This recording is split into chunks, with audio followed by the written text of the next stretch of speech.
conversar um pouquinho sobre tamponamento cardíaco, né? Continuando aqui nossa sequência do ATLS. Eu vou utilizar aqui um caso, né? Um checklist do Praticando Medicina, tendo de base aqui, pra gente seguir o nosso ABCD do trauma, porque no Revalida ainda nunca caiu esse tema de tamponamento, né? Mas vamos rever aqui a partir desse checklist do Praticando. Eles disponibilizam lá no Instagram deles, e aqui é de cirurgia na página 36. Então já vamos começar lendo, né? Pra live não ficar muito extensa. Então vamos lá, gente. Você está de plantão no pronto-socorro e recebe o paciente do sexo masculino, 30 anos, trazido pelo SAMU, com história de acidente automobilístico. Socorrista informa que o paciente estava sem cinto. Com essa informação, a gente já deduz que foi um trauma de alto impacto, né? E a gente já tem que pensar nas possíveis lesões decorrentes desses traumas de alto impacto. Aqui o socorrista disse que ele estava sem cinto, então a gente já tem que perceber também que a gente deve se comunicar e se apresentar para o socorrista, porque a gente estava conversando com o socorrista. Então a gente tem que se apresentar aqui no início pro socorrista, para a equipe e pro paciente, se ele estiver consciente. Então, nos próximos 10 minutos, realize o exame físico direcionado, a estabilização do paciente, a hipótese diagnóstica e a conduta terapêutica. Então, em 10 minutos, todo mundo que já fez a prova recomenda, eu nunca fiz, né? Então, eu sigo a recomendação de quem já fez. Recomenda que faça sempre os checklists em 8 minutos. Não em 10. Aqui a gente leva mais tempo, né? Porque eu vou explicando detalhe por detalhe, a gente vai relembrando algumas coisas. Mas quando você for praticar o checklist, tente fazer em 9 ou 8 minutos, porque até você entrar na sala, ler seu caso, ver tudo lá, já perdeu 1, 2 minutos, né? Então, sempre tentar fazer em 8 minutos, e aí lá na hora, o tempo que sobrar, você vai pensando, será que eu esqueci alguma coisa? Vai tentando conversar com o paciente e ver o que você esqueceu, certo? Então, vamos iniciar aqui. O Pedro Camon disse, tenho dúvida, já posso pedir no MOV e glicemia capilar, grupo sanguíneo, hemoglobina e hematócrito ou realizo só no C? Bom, aqui na emergência você pode já dizer no início, né, vou encaminhar, meu paciente está grave, eu vou encaminhar ele para a sala vermelha, já quero deixar ele com monitorização contínua, né, oxigênio e veia, e depois pode repetir lá também. Acho que a hora que você lembrar sobre fazer a monitorização do paciente, você já pode pedir. Mas os exames no C, né? Os exames complementares, hemograma completo, tipagem sanguínea, você faz na letra C. Beleza? Tudo no C. E lembrando que os medicamentos, analgesia, antibiótico, é sempre depois que você terminou todo o ABCDE. Porque pode dar alguma interferência se você for fazer a medicação, né? Então, você sempre faz a medicação quando você termina o seu exame físico, do ABCD do trauma. E os exames você pode pedir na letra C. E a infusão de hemoconcentrado, se for necessário, também é na letra C, dependendo do grau do paciente. Então, vamos lá, né? Aqui, nos próximos 10 minutos, realiza exame físico direcionado, estabilização do paciente, hipótese diagnóstica e conduta terapêutica.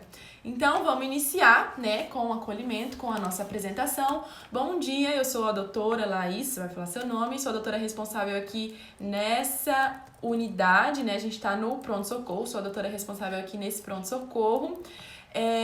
Você vai conversar com a equipe do SAMU, né?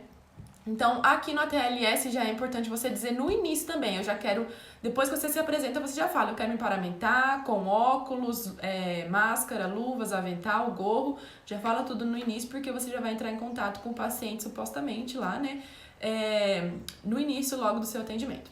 Então, você se apresenta, já se paramenta, e já começa a conversar, né, com o paciente ou com o SAMU, perguntando o que aconteceu, tenta conversar com o paciente, qual o seu nome, o senhor lembra o que aconteceu, o senhor consegue falar comigo, e pergunta também para o SAMU, conversa com o SAMU e se apresenta para o SAMU também. Então, aqui a gente já inicia, a gente já fala, eu quero iniciar meu atendimento, ABCDE do trauma, eu já perguntei aqui pro paciente, né, já vi que as vias aéreas dele estão pérvias, ou se ele não responder quando você perguntar o nome, não tiver orientado, né, você já vê o A nesse início mesmo, na sua conversa com o paciente, né. Então, aqui no início, a equipe do SAMU ia te informar que o paciente foi retirado das ferragens e relatava muita dor torácica e que o paciente, após ter sido recebido no pronto-socorro, evoluiu com rebaixamento, certo? E os sinais vitais do atendimento no SAMU eram a pressão arterial de 100/60, a frequência cardíaca de 90, a respiratória de 22, saturando 90%.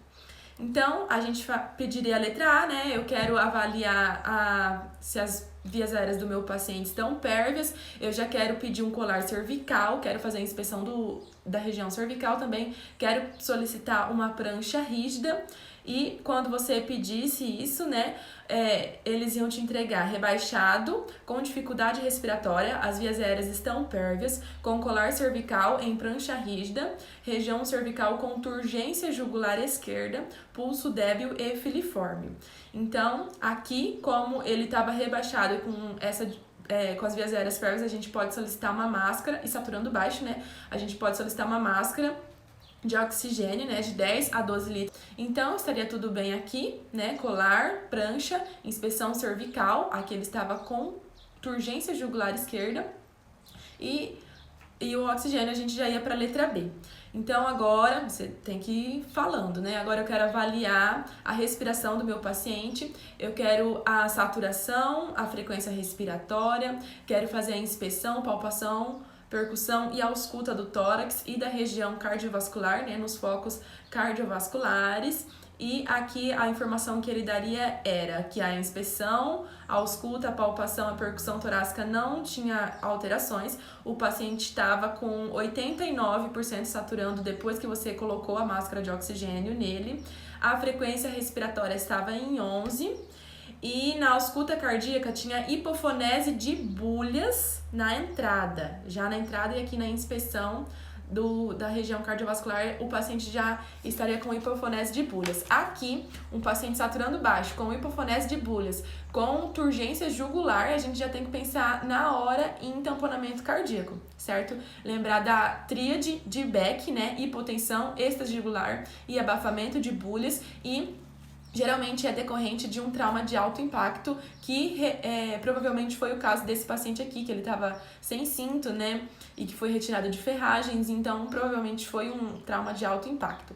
Aqui, então, já tendo a tríade de Beck em mente e já tendo essas informações aqui, que o paciente estava com turgência jugular, estava com a PA lá do SAMU de 100/70 e com hipofonese de bulhas, a gente já tem que dizer, eu tô com provável diagnóstico de tamponamento cardíaco aqui no meu paciente, a partir da tríade de Beck, né, o diagnóstico clínico.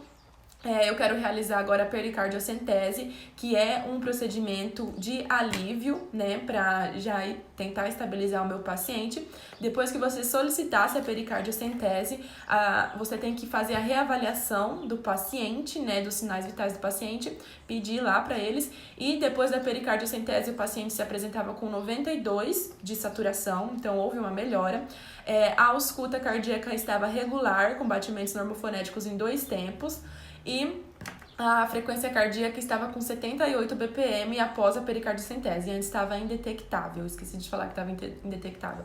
Então aqui a gente já teve a conduta inicial, né, para o tamponamento cardíaco, a partir, repetindo, da tríade de Beck, que a gente tem que ter bem sedimentada na nossa mente. Qual é a tríade? Hipotensão, êxtase jugular e hipofonese de bulhas, né, um abafamento de bulhas.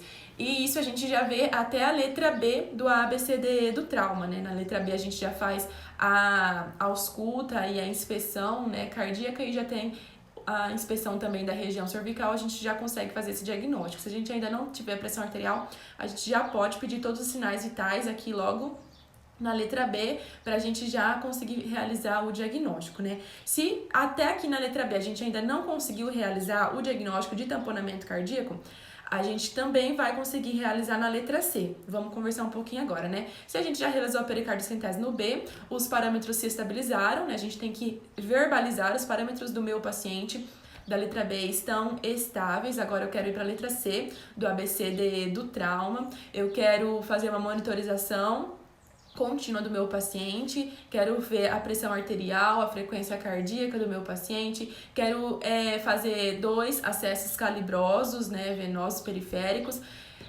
já quero infundir solução fisiológica 0,9% mil ml ou soro ou Ringer lactato, também pode ser.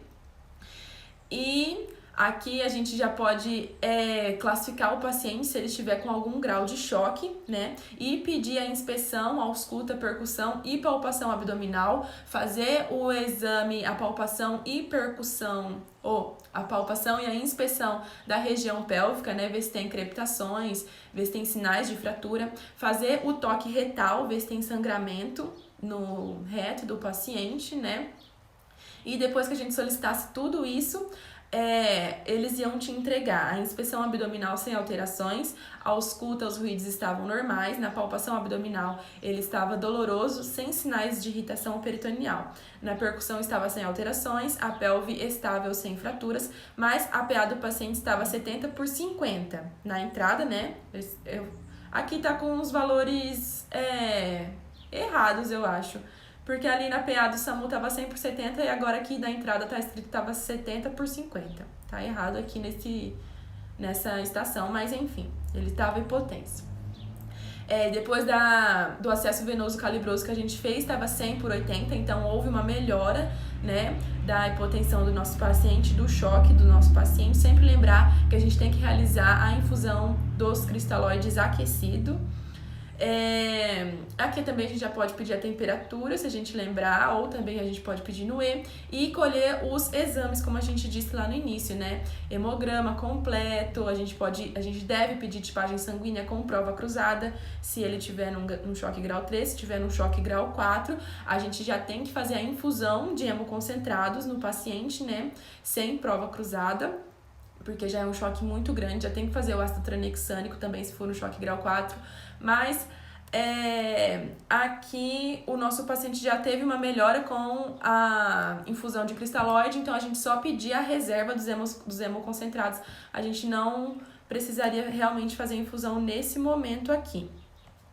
E também, como eu estava falando lá, se a gente não conseguisse fazer o diagnóstico do tamponamento cardíaco na letra B, a gente também pode pedir um FAST aqui na letra C. E no FAST a gente vai ver as janelas subtifoide, hepatorrenal, esplenorenal e pélvica, né? Então, quando a gente pedisse o FAST, a gente poderia ver lá na região subtifoide a presença de líquido, né? Lá no saco pericárdico, e aí a gente já pediria a pericardiocentese aqui na letra C também, se a gente não tivesse pedido na letra B, não tivesse tido diagnóstico de certeza na letra B. Sempre verbalizando, eu estou aqui diante de um tamponamento cardíaco e devo realizar a pericardiocentese como medida de alívio, né? Eu vou realizar a punção 1 centímetro abaixo do apêndice tifoide, né, na região subtifoide, e vou ver a presença, a saída de sangue, e vai sempre verbalizando tudo. Tudo que você pensa, que você pensar aí na hora, você vai verbalizando.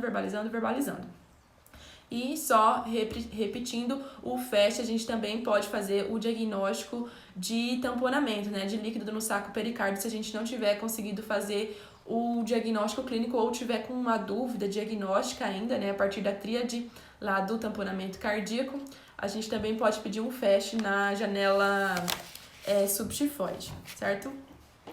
Então, depois que a gente fez isso, né, fez a pericardiocentese, os parâmetros do nosso paciente se normalizaram e a gente deve verbalizar. Agora, meu paciente está com estabilidade hemodinâmica.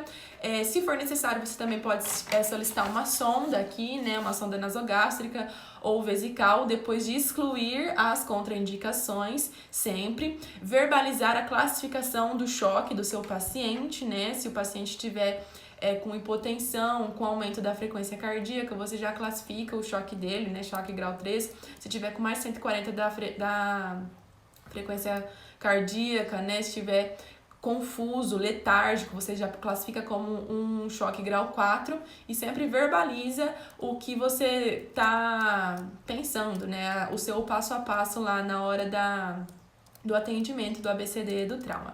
Quando você solicitasse os exames aqui, eles iam te dar uma tipagem sanguínea A positivo, o hemograma com hemoglobina de 11, hematócrito de 34, leucócitos de 7, as plaquetas de 170. Então, sempre verbalizar, os seus parâmetros laboratoriais estão normais, sua tipagem sanguínea é A positivo. Se você solicitasse um raio-x de tórax aqui, ia ter sinais de derrame pericárdico. E como que a gente vai ver no raio-x de tórax o derrame pericárdico? Sempre lembrando que o diagnóstico é clínico, tá? A gente não necessariamente precisa de um raio-x, a gente pode até perder muito tempo solicitando raio-x, mas ele também pode fazer parte do exame primário aqui nesse caso.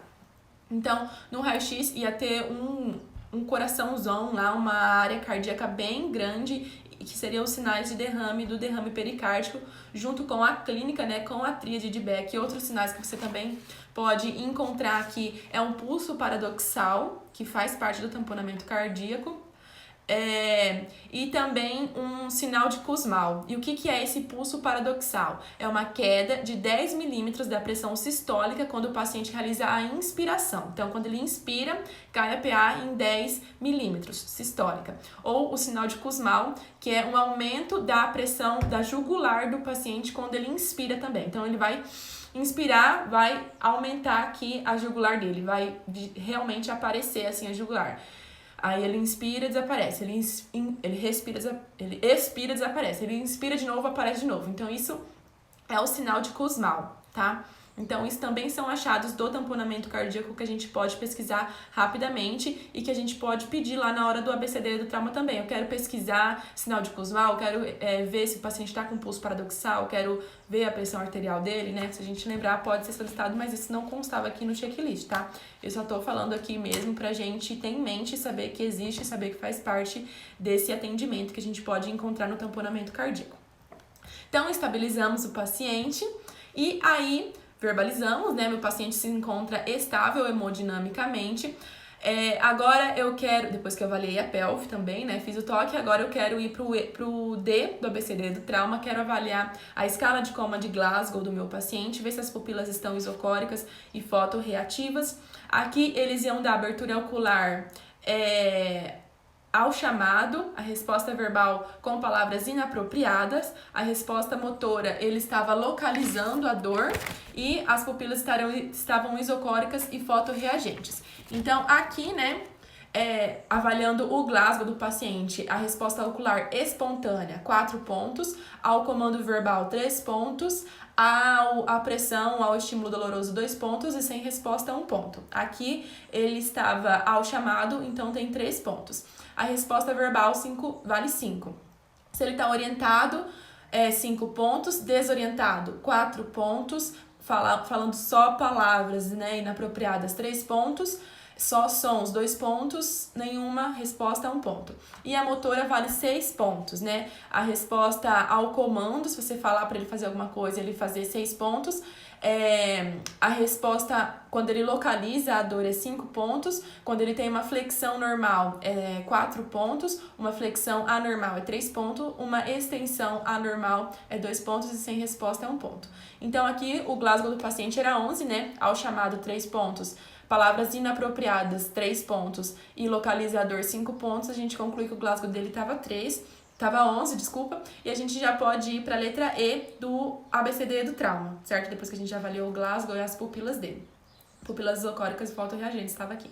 Então, aí eu quero fazer a exposição completa do meu paciente, retirar toda a roupa dele, ver se tem algum outro foco de sangramento. A gente também pode perguntar isso lá na letra C, ver se tem presença de sangramento nas extremidades, em outro lugar do corpo, se tem escoriações, se tem fraturas expostas ou não. E prevenir a hipotermia do meu paciente, né? Pedir a temperatura, pedir uma manta térmica. E aqui o que eles iam nos dizer é que o paciente não está com outras lesões aparentes e nem está com sangramento ativo e o controle da hipotermia estaria realizado aqui nesse momento. Então, basicamente, seria isso sobre o tamponamento cardíaco. tá?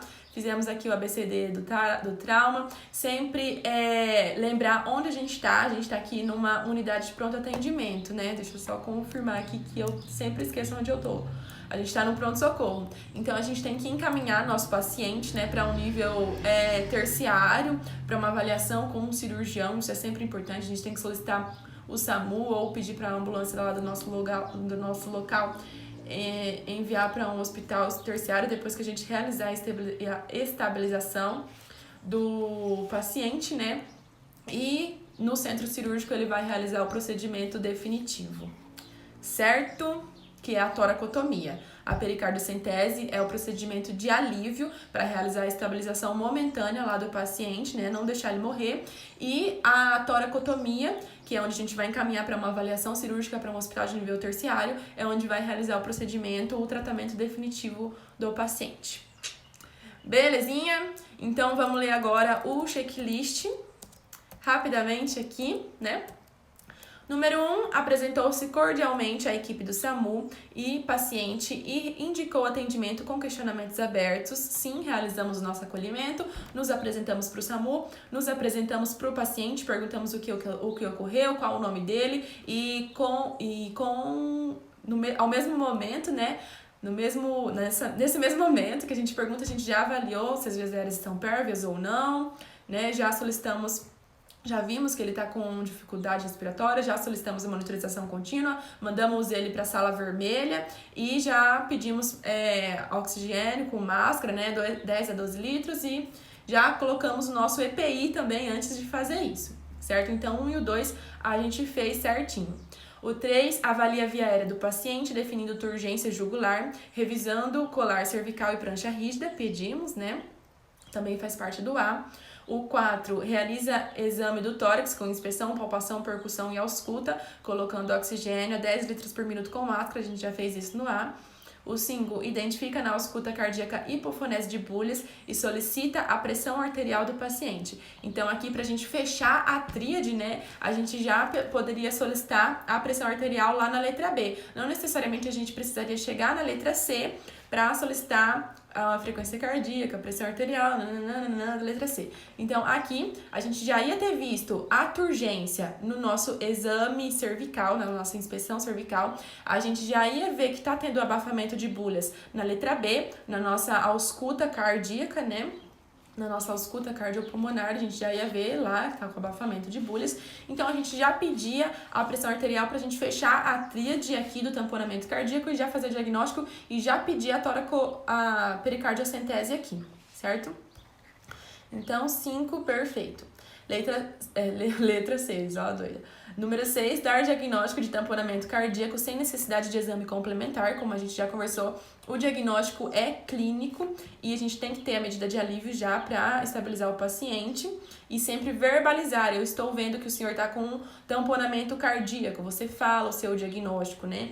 Senão você perde ponto por não falar o que o paciente tinha. Você sabia o que era, mas você não verbalizou. Então você não ganha ponto, né? Mesmo se você fez a conduta certinho e não verbalizar, você não ganha. Então você tem que falar, eu tô vendo que meu paciente está com tamponamento cardíaco, e aí você continua a sua sequência. O 7, indicar pericardiocentese de alívio, pedindo consentimento. Eu esqueci do consentimento do paciente. Se o paciente está consciente, a gente tem que pedir o consentimento, né? Perguntar para ele, o senhor me permite realizar um procedimento no senhor que vai te aliviar? Se ele estiver inconsciente, você não pede, né? Aqui ele estava consciente, então a gente teria sim que pedir o consentimento dele. O 8, observar a estabilização, seguindo o ABCD para a avaliação abdominal e pélvica. Sim. O 9, solicitar reposição volêmica com cristalóide aquecido, com 2 acessos venosos calibrosos periféricos, colhendo o hemograma e a tipagem sanguínea. Na letra C, a gente faz isso. O 10, avaliou o Glasgow e realizou exposição e controle da hipotermia, que seria o D e o E, né, do ABCD e do trauma. E o 11 informou o paciente que o tratamento definitivo é cirúrgico, com a toracotomia, e encaminhou o paciente ao centro cirúrgico para a realização do procedimento definitivo. E assim terminamos a nossa estação de tamponamento cardíaco, tá? Então, gente, só relembrando para ficar bem fixado, a tríade do tamponamento cardíaco é êxtase jugular, hipofonese de bolhas, né, ou abafamento de bolhas e hipotensão, tá? Vai estar tudo abafado, tudo para baixo. Sempre lembrando que pode estar associado o pulso paradoxal, que é a queda de 10 milímetros de mercúrio da pressão sistólica na inspiração, e o sinal de Kussmaul, que é o aumento da jugular na inspiração também, tá? Esses também podem estar associados. Pericardiocentese de alívio, tratamento ali na hora, para estabilizar, para o alívio, né, como já disse, e a toracocentese na cirurgia para tratamento definitivo.